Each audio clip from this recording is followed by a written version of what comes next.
Assalamualaikum warahmatullahi wabarakatuh. Selamat pagi, salam sejahtera untuk kita semua. Bapak Ibu yang saya hormati, perkenalkan, saya Anissa Rahmawati, dosen dari Program Studi Manajemen Logistik Industri Elektronika Politeknik APP Jakarta dengan kompetensi di bidang matematika.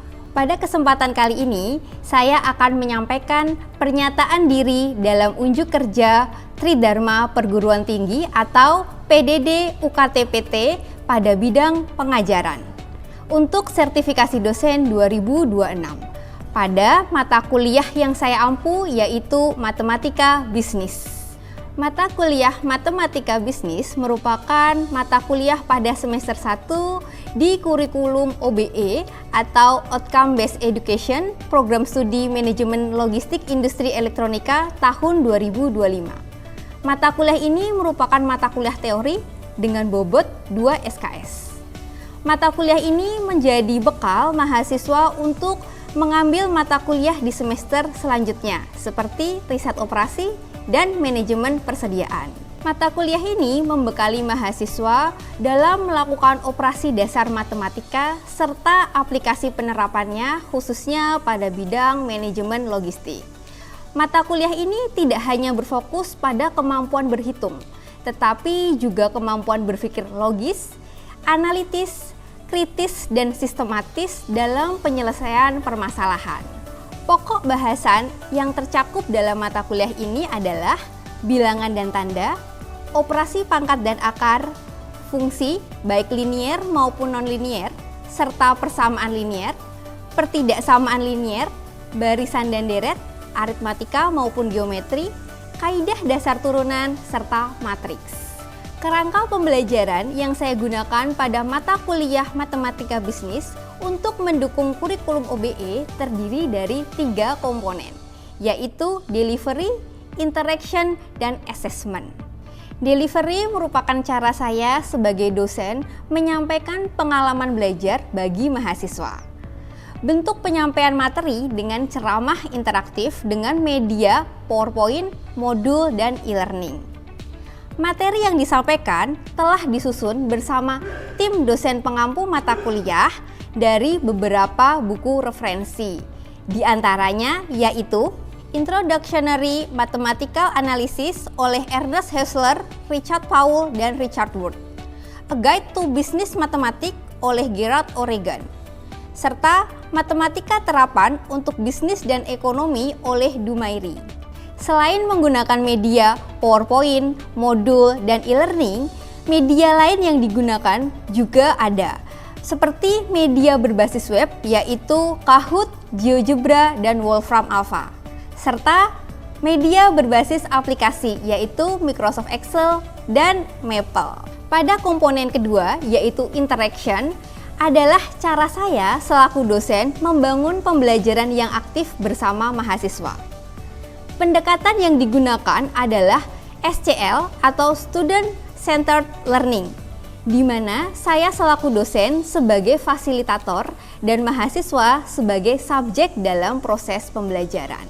Pendekatan ini juga sejalan dengan kurikulum OBE yang digunakan, yaitu kurikulum yang berorientasi pada pencapaian CPMK dan CPL. Pada pendekatan SCL, mahasiswa akan lebih berperan aktif, mandiri, dan bertanggung jawab dalam proses pembelajaran.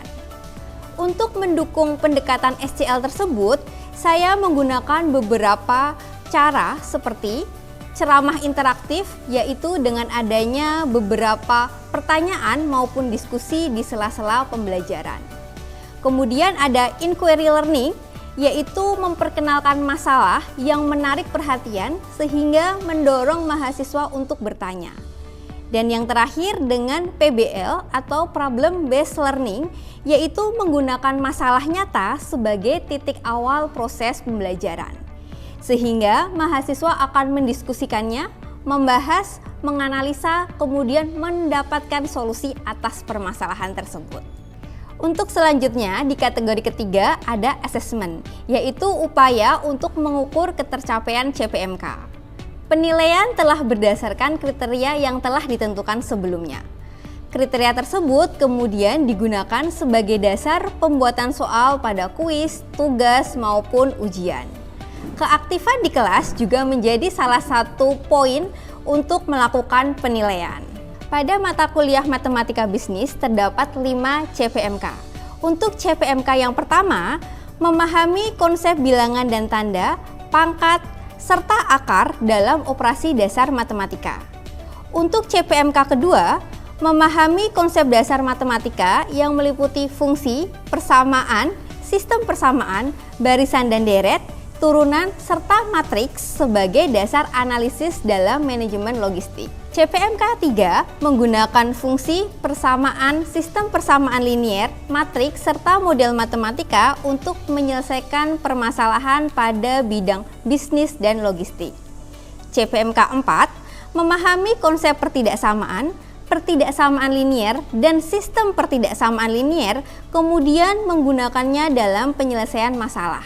CPMK 5 menggunakan barisan dan deret serta turunan pada penerapan permasalahan pada bidang ekonomi dan logistik. Dari 5 CPMK tersebut kemudian diturunkan menjadi 8 sub CPMK, yaitu sub CPMK pertama mampu melakukan perhitungan pangkat dan akar dalam operasi matematika. Sub CPMK 2 mampu menjelaskan konsep fungsi dan persamaan linier, menentukan nilai fungsi linier, menggambarkan grafik fungsi linier, membentuk dan menyelesaikan solusi dari persamaan linier, memahami dan menyelesaikan solusi dari sistem persamaan linier, dan memformulasikan permasalahan linier ke dalam model matematika. Sub CPMK 3 mampu menjelaskan konsep fungsi nonlinier, yaitu fungsi kuadrat dan fungsi eksponensial, membedakan fungsi linier dan nonlinier, serta mampu menggambarkan grafik fungsi nonlinier. Sub CPMK 4 mampu menyelesaikan fungsi dan persamaan linier maupun nonlinier dalam penerapan terkait bidang logistik dan ekonomi, yaitu fungsi permintaan, fungsi penawaran, keseimbangan harga, fungsi biaya, fungsi penerimaan, dan fungsi persediaan. Sub CPMK 5 mampu menjelaskan konsep pertidaksamaan linier serta menyelesaikan pertidaksamaan linier melalui grafik fungsi pada bidang koordinat kartesius dan memformulasikan permasalahan persamaan linier ke dalam model matematika. Sub CPMK 6 mampu membedakan barisan dan deret baik aritmatika maupun geometri, melakukan perhitungan terkait barisan dan deret, serta menyelesaikan permasalahan aplikatif terkait barisan dan deret. Sub CPMK 7 mampu menyelesaikan perhitungan yang melibatkan konsep turunan dalam penerapan terkait elastisitas permintaan, elastisitas penawaran, elastisitas produksi, serta biaya marginal. Sub CPMK 8 mampu menjelaskan konsep matriks, jenis-jenis matriks, operasi matriks, determinan matriks, inverse matriks, dan penyelesaian SPL dengan menggunakan matriks. Dari 8 sub CPMK tersebut kemudian diturunkan kembali menjadi 14 kali pertemuan di dalam kelas dan 2 kali ujian. Untuk susunannya adalah sebagai berikut. Pertemuan pertama terkait kontrak kuliah, bilangan, dan operasi, termasuk akar dan pangkat. Untuk pertemuan 2-4 terkait fungsi linier dan nonlinier, persamaan linier, serta sistem persamaan linier. Untuk pertemuan kelima, ada aplikasi fungsi yang pertama, yaitu fungsi permintaan, fungsi penawaran, dan keseimbangan pasar.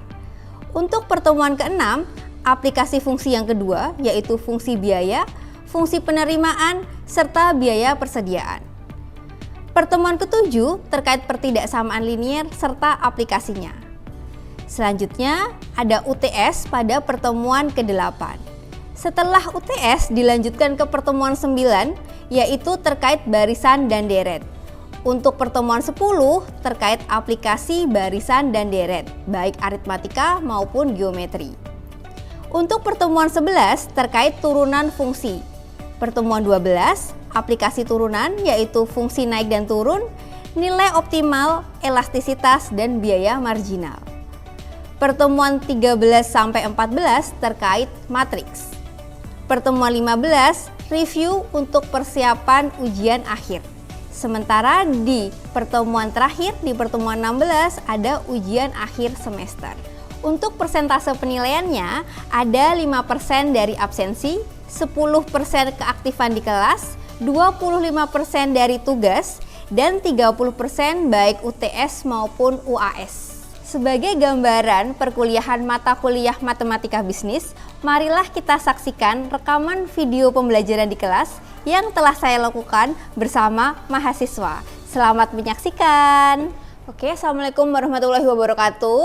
Waalaikumsalam warahmatullahi wabarakatuh. Masih ingat nggak perkuliahan minggu lalu terkait apa? Nah, betul. Dan aplikasi fungsi. Tapi sebelum kita mulai, kita absen dulu ya. Silahkan disiapkan siap, kemudian di-scan untuk absen hari ini. Sudah berhasil? Oke, kita lanjut ya. Pada pertemuan kali ini kita akan lanjutkan aplikasi fungsi yang lain ya. Aplikasi fungsi yang lain di sini nanti kita akan belajar fungsi biaya serta biaya persediaan kayak gitu. Nah, di sini CPL dan CPMK yang dibebankan pada pertemuan kali ini. Kalau untuk CPL-nya selalu sama ya di mata kuliah Matematika Bisnis, yaitu memberikan pemahaman supaya mendukung manajemen logistik pada persoalan persamaan dan matematika.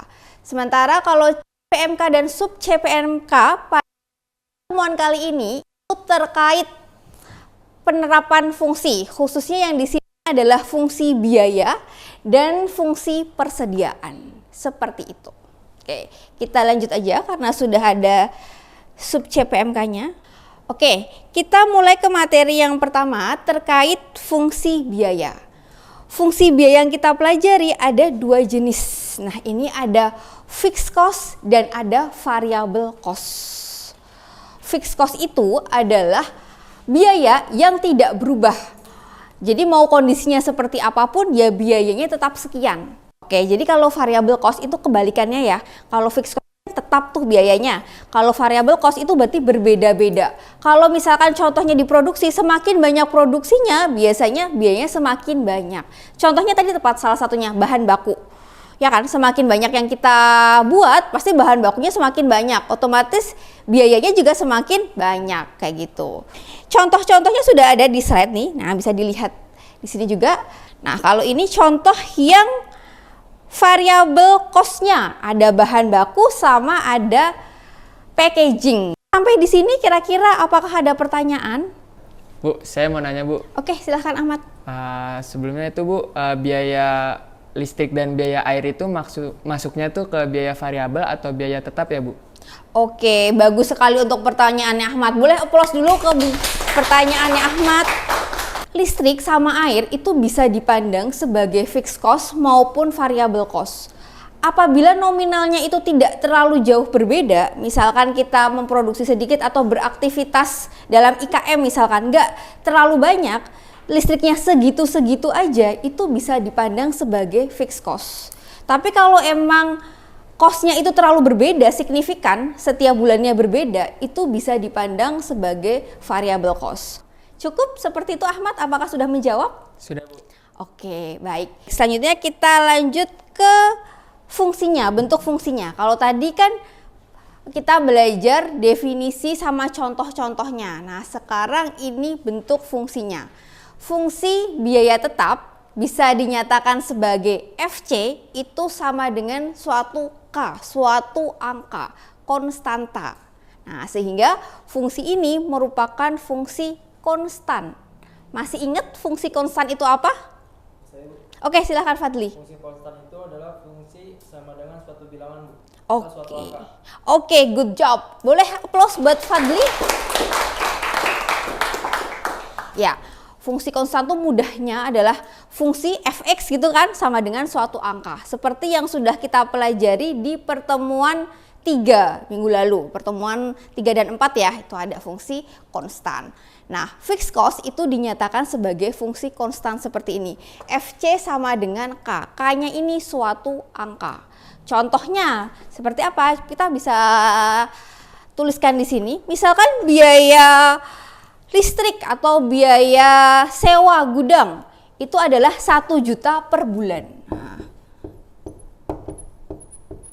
berarti fixed cost-nya adalah FC sama dengan 1 juta. Seperti ini. Nah, bisa dilihat fungsi dengan suatu angka, yaitu konstan, tetap seperti itu. Makanya ini fungsi variabel, ya kan? Biaya variabelnya dinyatakan VC sama dengan AKI.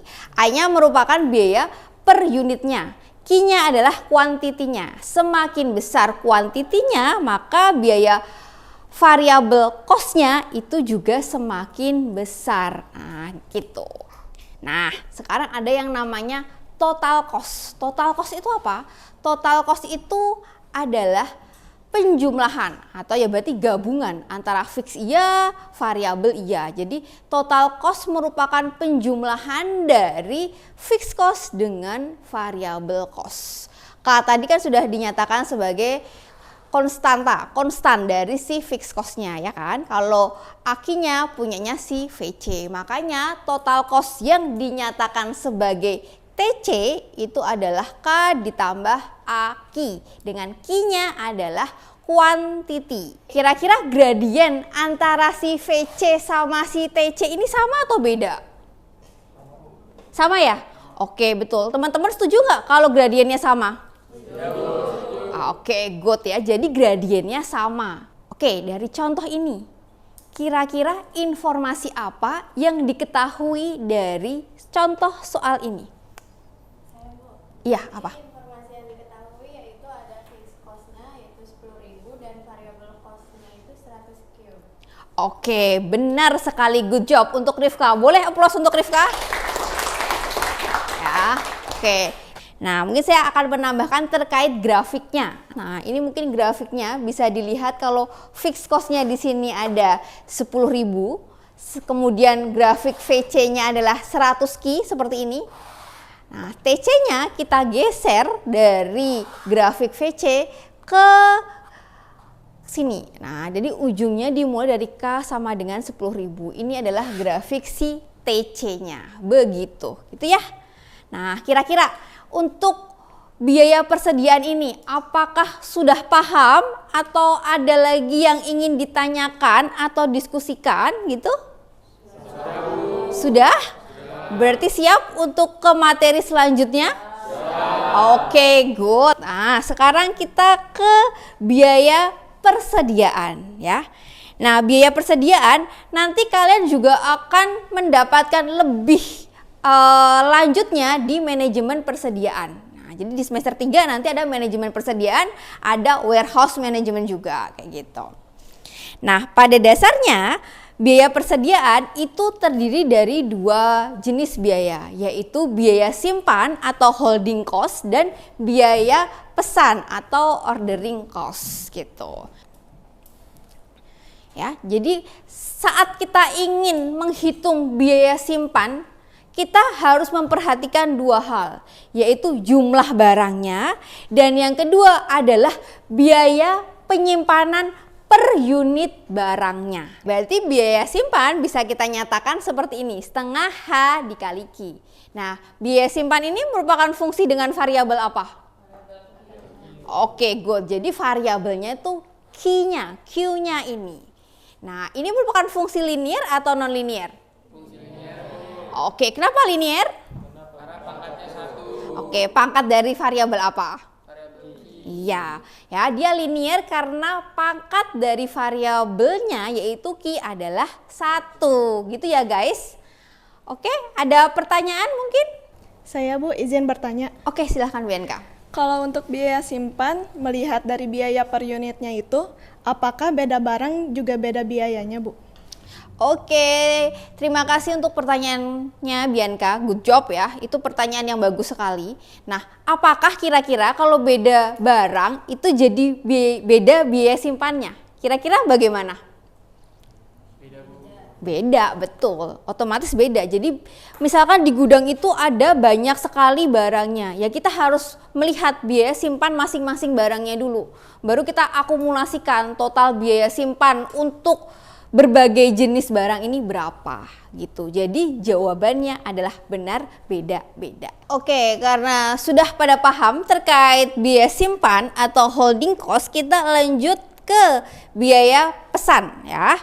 Nah, kalau biaya simpan yang tadi itu kita melihat jumlah barang sama biaya per simpan per barangnya gitu kan. Nah, kalau biaya pesan ini yang kita lihat ada dua macam, yaitu biaya per pesannya ya kan. Jadi semakin banyak memesan berarti jumlahnya semakin banyak kayak gitu. Dan yang kedua adalah frekuensi pemesanan. Nah, jadi biaya pesan itu adalah perkalian antara biaya per sekali pesan dengan frekuensi pemesanannya. Lalu frekuensi pemesanan itu bisa kita ketahui juga caranya. Dari mana? Dari membagi demand dengan kuantitinya. Kuantiti barang per sekali pesan gitu. Sehingga kalau kita bisa tuliskan fungsinya, fungsi biaya pesan yang bisa kita notasikan sebagai BP dengan variabelnya juga sama, variabel Q adalah F dikali A. F sendiri adalah demand dibagi quantity. Nah, kayak gitu. Dari fungsi ini nih teman-teman, kira-kira dia fungsi linear atau non-linear? Oke, non-linear. Kenapa non-linear, Ahmad? Karena pangkat variabelnya itu minus. Minus berapa? Minus 1. Oke, betul. Good. Betul ya jawabannya. Karena ini Q-nya ingat, meskipun ini kelihatannya pangkat 1, tapi kan dia posisinya di bawah ya kan? Ya kan? Kalau dia yang namanya penyebut, kalau kita bawa sebagai pembilang, berarti dia pangkatnya adalah negatif 1. Karena negatif 1 pangkatnya, maka fungsinya adalah fungsi non-linear. Begitu guys. Bagaimana kira-kira? Paham? Bisa dimengerti ya berarti ya? Pinter-pinter nih kelas ini. Oke, good. Nah, ini ada yang namanya persediaan total juga. Nah, tadi kan biaya persediaan itu ada biaya simpan sama ada biaya pesan. Nah, berarti biaya totalnya merupakan penjumlahan dari biaya pesan dan biaya simpan. Nah, ini tinggal kita tuliskan aja tadi. Yang biaya pesan berarti D, demand, dikali biaya per pesan dibagi dengan quantity. Ditambah dengan biaya simpannya, setengah H. H adalah biaya simpan per unit barangnya dikali dengan Q juga. Nah, jadi bisa diperoleh seperti ini fungsi TC. Variabelnya juga masih variabel Q, kayak gitu kan. Nah, kalau tadi kan sudah terjawab ya, BP itu merupakan fungsi non-linear, BS fungsi linear. Berarti hasil penjumlahannya ini fungsi linear atau non-linear? Fungsi non-linear, Bu. Betul, good. Yang lain ya harus belajar lagi ya nih, Ahmad nih, kasih keteplos ke Ahmad. Nah, jadi seperti perkuliahan di minggu lalu ya, kalau ada penjumlahan antara fungsi linear dan fungsi non-linear, hasilnya adalah fungsi non-linear. Seperti itu.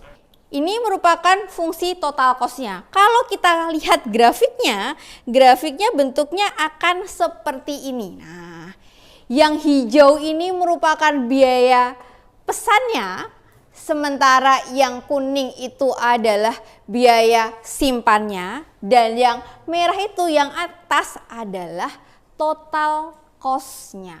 Yang bukan garis lurus berarti merupakan grafik dari fungsi non-linear, ya enggak? Seperti yang sudah kita jelaskan di pertemuan sebelumnya, seperti itu. Nah, kira-kira sampai sini apakah ada yang ingin ditanyakan? Saya izin bertanya, Bu. Oke, silahkan. Apakah kita bisa menentukan biaya persediaan minimal dari grafik? Oke, good job Davi. Bisa. Apakah kita bisa melihat biaya total persediaan yang paling minimal dari grafik? Itu bisa jawabannya. Dari mana? Dari sini. Nih, bisa dilihat grafik yang berwarna merah itu kan TC-nya tadi kan. Yang paling minimal itu yang paling cekungnya paling bawah nih. Titik yang dicekung paling bawah yang di sini. Nah, kalau kita lihat ini yang ada garis putus-putusnya ini. Nah, putus-putus yang ada di merah itu merupakan total cost minimal atau biasa sering kita nyatakan sebagai optimalnya, biaya optimalnya. Karena kan kalau biaya persediaan kita maunya yang seminimalis mungkin ya kan. Nah, kapan itu terjadi? Bisa dilihat pada grafik ini. Kondisi TC minimal itu ketika ada perpotongan grafik dari BP dan BS. Artinya total cost minimal itu terjadi ketika BP sama dengan BS.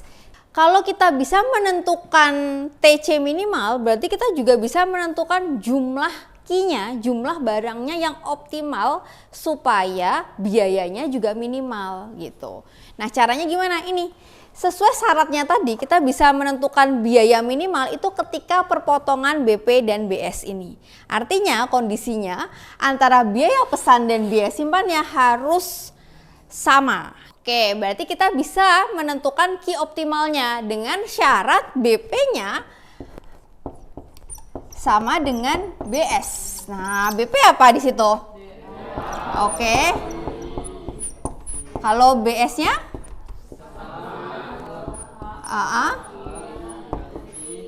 Oke, kayak gini. Kondisinya seperti ini ya. Kita tinggal jadikan satu yang variabel key dengan variabel key, yang variabel lain dengan variabel yang lain. Nah, berarti kita bisa nih nyatakan sebagai seperti ini nih. Key kuadrat nih kita nyatakan key-nya di ruas kanan semua. Sisanya variabel lainnya kita parameter yang lain kita taruh di ruas sebelah kiri. Nah, berarti kan hasilnya seperti ini nih. Seperti ini, betul? Oke, berarti key optimalnya berapa? Bisa dicarinya berapa? Oke. Akar dari 2.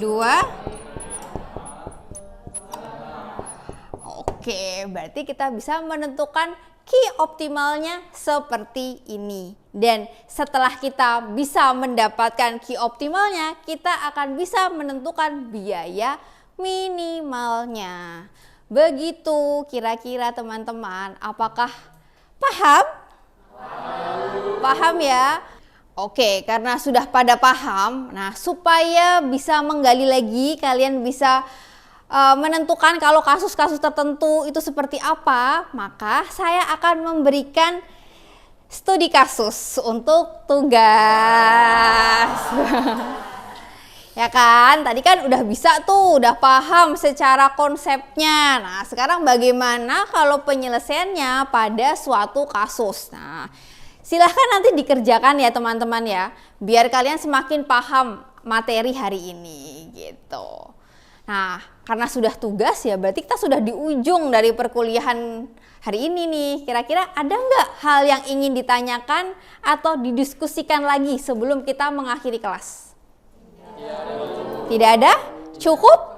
Oke, kalau begitu terima kasih. Nah, terima kasih untuk sudah masuk kelas ini. Semoga ilmunya bermanfaat gitu ya. Dan semoga ini membantu nilai kalian tentu saja ya. Jadi selain paham nilai, jadi bisa menerapkan juga materi yang sudah kita pelajari hari ini. Kira-kira seperti itu bisa kita akhiri ya. Oke, terima kasih dan sampai jumpa di pertemuan selanjutnya. Terima kasih telah menyaksikan video pembelajaran di kelas matematika bisnis. Semoga dengan kegiatan ini saya dapat meningkatkan kualitas Tridharma perguruan tinggi yang telah saya lakukan.